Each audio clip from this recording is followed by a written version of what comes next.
Bom, olá pessoal, a gente está caminhando aqui agora para nossa última aula, certo? Que nessa aula então a gente encerra esse conteúdo das leis da termodinâmica. Então até agora a gente já viu a primeira lei da termodinâmica, também chamada de primeiro princípio, certo? Que fala que a energia ela sempre se conserva, é um conceito bem básico e bem interessante da gente estar estudando. A gente viu as transformações gasosas, né? Aplicadas à primeira lei da termodinâmica. Descobrimos mais duas novas, né? Que foi a adiabática e a cíclica. Estudamos na aula passada a segunda lei da termodinâmica. E nessa aula a gente vai estudar uma extensão da segunda lei da termodinâmica que se chama o ciclo de Carnot, ok? O que é o ciclo de Carnot e por que é importante estudar? A gente vai usar aquele mesmo conceito, tá bom? De ter uma fonte aqui que é uma fonte quente, aqui vai ter um motor, aqui vai ter uma fonte fria e aqui vai estar sendo transformado em trabalho, aqui vai estar saindo um determinado Q1 e aqui vai estar saindo um determinado Q2, certo? Isso aqui, por exemplo, explica como que a sua geladeira funciona. Tem uma fonte quente do lado de cá, tem uma fonte fria do lado de cá. Então, parte do Q1 se transforma em trabalho e outra parte desse Q1, certo? Se transforma, na verdade, em nada, porque ele vai direto para uma fonte fria onde ele é descartado, certo? Por que a gente vai continuar usando esse conceito? Porque, na verdade, a gente viu que na segunda lei da termodinâmica, para isso aqui existir, isso aqui tem que ser uma máquina térmica, certo? Uma máquina térmica. E o ciclo de Carnot se aplica justamente ao conceito também de máquina térmica. Como assim? O que é esse ciclo de Carnot? Então a gente vai começar estudando isso nessa aula, tá? É o nosso último tópico. Se ainda ficou alguma dúvida, você pode rever os vídeos. Vai ter o material de apoio em PDF, se você preferir baixar e estudar através da leitura. E não se esqueçam de fazer as listas disponibilizadas no Moodle. Importante também você entrar lá no site, né? Que eu passei para vocês, lembram lá na primeira aula que eu falei que a gente estava com o site de indicação, Ciência à Mão da USP, porque é um referencial teórico legal que você pode tirar dali, uma fonte totalmente confiável, que você pode estudar, fazer revisões, tá? Por exemplo, se você não estiver entendendo isso aqui porque você não entende um calor, você não entendeu bem as transformações gasosas, então você pode dar uma voltadinha lá e tá estudando também, tá? Então, olha só, o que é o ciclo de Carnot? Basicamente, uma máquina que opera com o ciclo de Carnot tem o maior rendimento entre as máquinas térmicas. Como assim? Então a gente sabe que para existir o ciclo de Carnot tem que ter uma máquina, por isso que eu falei que ela é semelhante, né, à segunda lei da termodinâmica. Só que o que acontece? Vamos explicar isso aqui. Então, o ciclo de Carnot, ele explica qual que é o maior rendimento que uma máquina térmica pode ter, ok? Lembra que eu falei na aula passada que a potência nunca vai ser igual a 1? Ou seja, N nunca vai valer 100%. Não existe, tá? Essa máquina aqui, ela não existe, tá bom? Então, o que a gente vai estudar é o maior rendimento possível de uma máquina térmica, através do ciclo de Carnot, tá? Fiz um diagrama aqui que vai simbolizar bem o que eu tô querendo dizer para vocês. Então, olha só. Eu tenho um gráfico PV, certo? Tenho as minhas linhas aqui, as minhas duas. O que a gente está fazendo aqui? A gente tem um ciclo, né? Que a gente já falou para vocês que a segunda lei da termodinâmica trabalha com ciclos, né? Uma máquina em ciclos. Então, olha só. Sai de um determinado ponto, vai para outro, vai para outro, vai para outro e volta para um primeiro ponto, certo? Então, aqui Q1, aqui Q2. Aqui é uma temperatura 1, aqui é uma temperatura 2, certo? Então, esse aqui é um gráfico que mostra perfeitamente como que funciona o ciclo de Carnot. Então, olha só, eu fiz aqui pra gente, isso aqui para ficar um pouco mais fácil de entender. Olha só, A para B, ou seja, que ele está saindo daqui e indo para cá, certo? Expansão isotérmica, ou seja, porque ele é T1, né? Então, ele está saindo daqui para cá, se essa aqui é a mesma linha do T1, não vai ter variação da temperatura, ok? o sistema, o calor recebido da fonte quente em trabalho. Ou seja, o sistema, ele transforma, eu esqueci essa palavra aqui, tá? O sistema transforma, ele transforma o calor recebido da fonte quente em trabalho, ok? Isso de A para B, numa transformação isotérmica, ok? Saindo do ponto B e indo para o ponto C. É uma expansão adiabática, tá bom? O sistema, ao realizar trabalho, sofre um abaixamento da temperatura de T1 para T2. Notável, porque aqui já falei, essa linha está na temperatura 1, essa linha aqui de baixo está na temperatura 2. Então, ele sai de uma temperatura T1, vai para uma temperatura T2, ou seja, tem um abaixamento nessa temperatura. C para D, uma compressão isotérmica. O trabalho realizado sobre o sistema é convertido em calor, que é transmitido à fonte fria, ok? Então, lembra que aqui de A para B é uma expansão isotérmica, certo? Que o sistema transforma calor da fonte quente em trabalho. E aqui acontece o contrário, que o trabalho realizado sobre o sistema é convertido em calor, que é transportado à fonte fria, ok? Então, agora vamos de D para A. De D para A. Outro ponto importante de ressaltar é que como ele está indo também de C para D, é por isso que ele é isotérmica, tá? Porque ele continua na mesma linha de temperatura. Então, olha só, agora a gente tem aqui de D para A. Compressão adiabática. O trabalho realizado sobre o sistema produz um aumento de temperatura de T2 para T1. Então, é o inverso dessa aqui, lembra? Porque do T1, ele descia para o T2, porque numa expansão adiabática, como eu mostrei para vocês nas aulas anteriores, havia um abaixamento da temperatura. Quando eu tenho uma compressão adiabática, a minha temperatura sobe, certo? Então, ela foi de T2 para T1, ok? Então, a partir desses conceitos, a gente pode simplesmente falar que esses ciclos são idealizados, né? Claro, eles consistem em duas transformações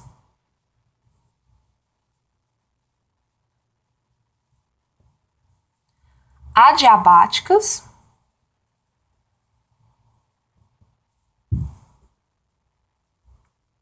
alternadas, ok?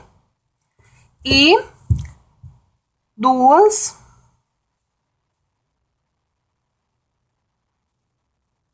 isotérmicas. Então, na verdade, é isso aqui que acontece, né? Eu tenho duas transformações adiabáticas alternadas com duas transformações isotérmicas, ok? Que a gente acabou de ler aqui perfeitamente. Então, olha só. Vamos ver o que a gente está podendo fazer aqui. Vai fazer o seguinte. A gente viu aqui, no ciclo de Carnot, o rendimento máximo depende exclusivamente das temperaturas das fontes, quente e fria, tá? Lembra lá do diagrama que eu fiz nessa aula, no começo da outra, que fala que eu tenho uma fonte quente, uma fonte fria e o calor que está saindo delas? Pois é, a gente vai usar esse conceito aqui, certo? Das temperaturas, tá bom? Isso é importante. Temperatura da fonte quente e fria, ok? Então, olha só. O rendimento máximo é igual a 1 menos T2 sobre T1. T2 de temperatura para frente, T1 de temperatura para trás, certo? Que é a mesma coisa de eu ter Q1 sobre Q2, que é igual a T1 sobre T2. O que isso quer me dizer?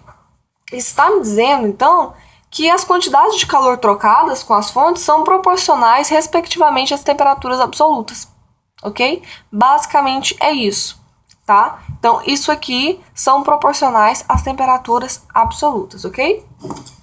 Então, vamos lá. Vamos fazer um exemplo que vai ficar um pouco mais fácil de entender.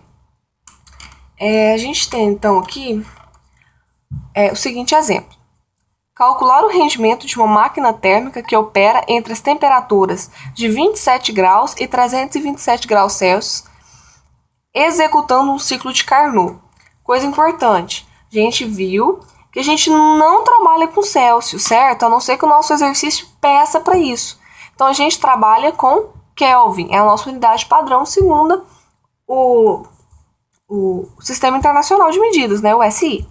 Então, vamos lá. Primeira coisa, recolher os dados, né, que é importante para a gente se organizar, tá? Então, eu vou ter aqui T2, tá? Minha segunda, aqui, T2, tá? É 27 mais 273, que é igual a 300 Kelvin, ok? E a temperatura T1 é o 327 mais 273, que é igual a 600 K. Não entendeu o porquê do 273? Tem que voltar lá nas escalas termométricas, então, para dar uma revisada. Então, vamos lá. O rendimento de uma máquina térmica que executa o ciclo de Carnot é dado por o quê? É dado por essa formulazinha que a gente viu aqui em cima, né? Que Nmax é igual a 1 menos T2 sobre T1, né? Então, vamos fazer isso aqui agora. Olha só. Então, vai ficar aqui N, ok? Que é o rendimento, é igual a 1 menos T2 sobre T1, ok? Isso aqui é a mesma coisa de eu ter N igual a 1 menos 300 sobre 600, né? 300 sobre 600, né? Como metade está em cima, então N vai ser igual a 0,5, ok? Como eu não quero em decimal, eu quero em porcentagem, a gente sabe que a gente multiplica por 100, então logo N vai ser igual a 50%. Então, o rendimento máximo dessa máquina térmica aqui, que opera entre as temperaturas de 300 Kelvin e 600 Kelvin, é de 50%, ok? Então, vamos passar para um outro exercício. Esse é um pouco mais complexo, tá? Para a gente encerrar o nosso conteúdo aqui, né? Bem... Então, olha só, vamos lá. Uma máquina térmica de Carnot recebe de uma fonte quente 1000 cal por ciclo, ok? Sendo as temperaturas da fonte quente e fria, respectivamente, 127 graus Celsius e 427 graus Celsius, pede-se o rendimento da máquina, o trabalho em joule realizado pela máquina em cada ciclo, a quantidade de calor em joule rejeitado para a fonte fria. Então, a primeira coisa a observar é que as minhas temperaturas estão em graus Celsius. Como meu exercício não pediu para trabalhar com graus Celsius, eu tenho que fazer a conversão dele para Kelvin, ok? Primeira coisa. Então, vamos lá. Vamos à nossa coleta de dados, ok? Então, olha só. Então, a gente tem um determinado T1, né? Meu T1 vai ser de 427 graus Celsius. Só que isso aqui mais 273, que vai dar 700 Kelvin, ok? Vamos para a segunda. T2 é igual a 127 mais 273. Isso aqui vai ser igual a 400 Kelvin. E o Q1 está em 1000 cal, certo? Só que a gente também está trabalhando com unidade que é fora do meu sistema internacional de medida. O que a gente faz? Converte, já que o exercício não me pediu para trabalhar com cal. Então, multiplico isso aqui por 4,2, que vai dar 4.200 joule, ok?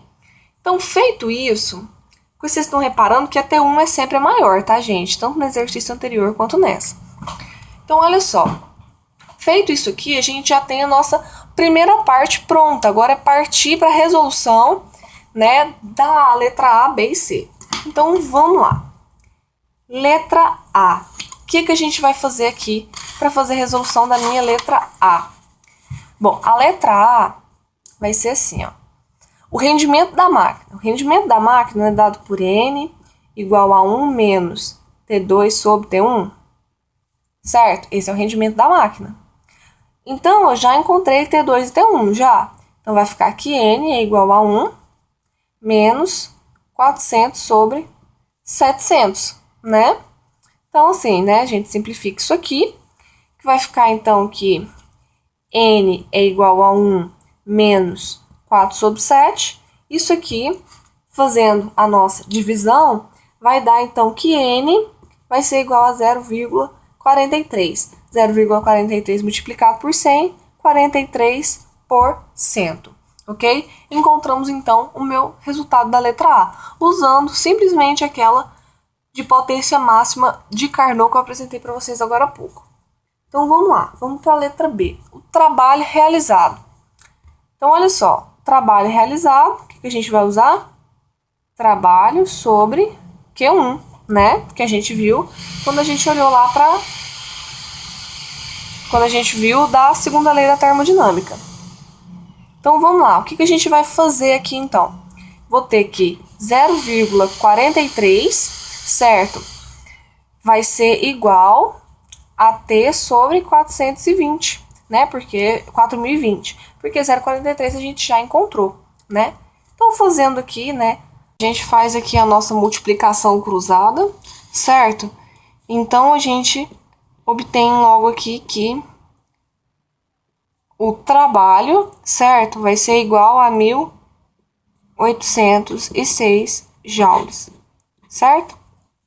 Então, primeiro a gente só usou aquelas formulazinhas que a gente já tava, né, que a gente já tinha visto, a gente já tinha até utilizado esse aqui. Então, uma coisa bem mais simples mesmo.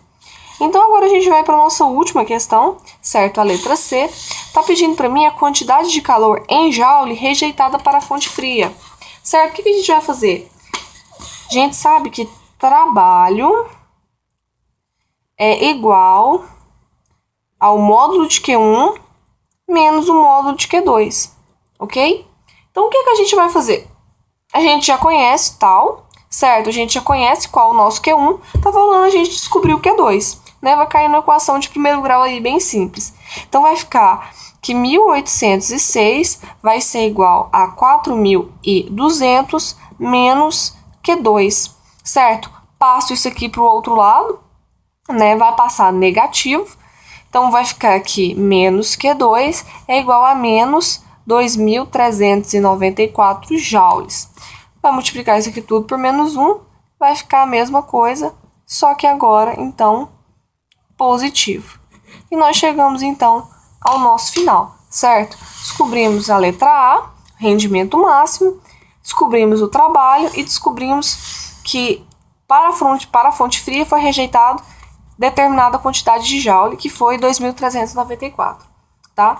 Então, a gente encerra por aqui as nossas aulas de apoio a essa disciplina, certo? Espero que seja de grande valia para vocês. Se tiverem alguma dúvida, podem postar lá no fórum, né, de dúvidas que a gente vai estar respondendo. Não se esqueçam de fazer as listas de exercício e de fazer a revisão. Então é isso e até uma próxima.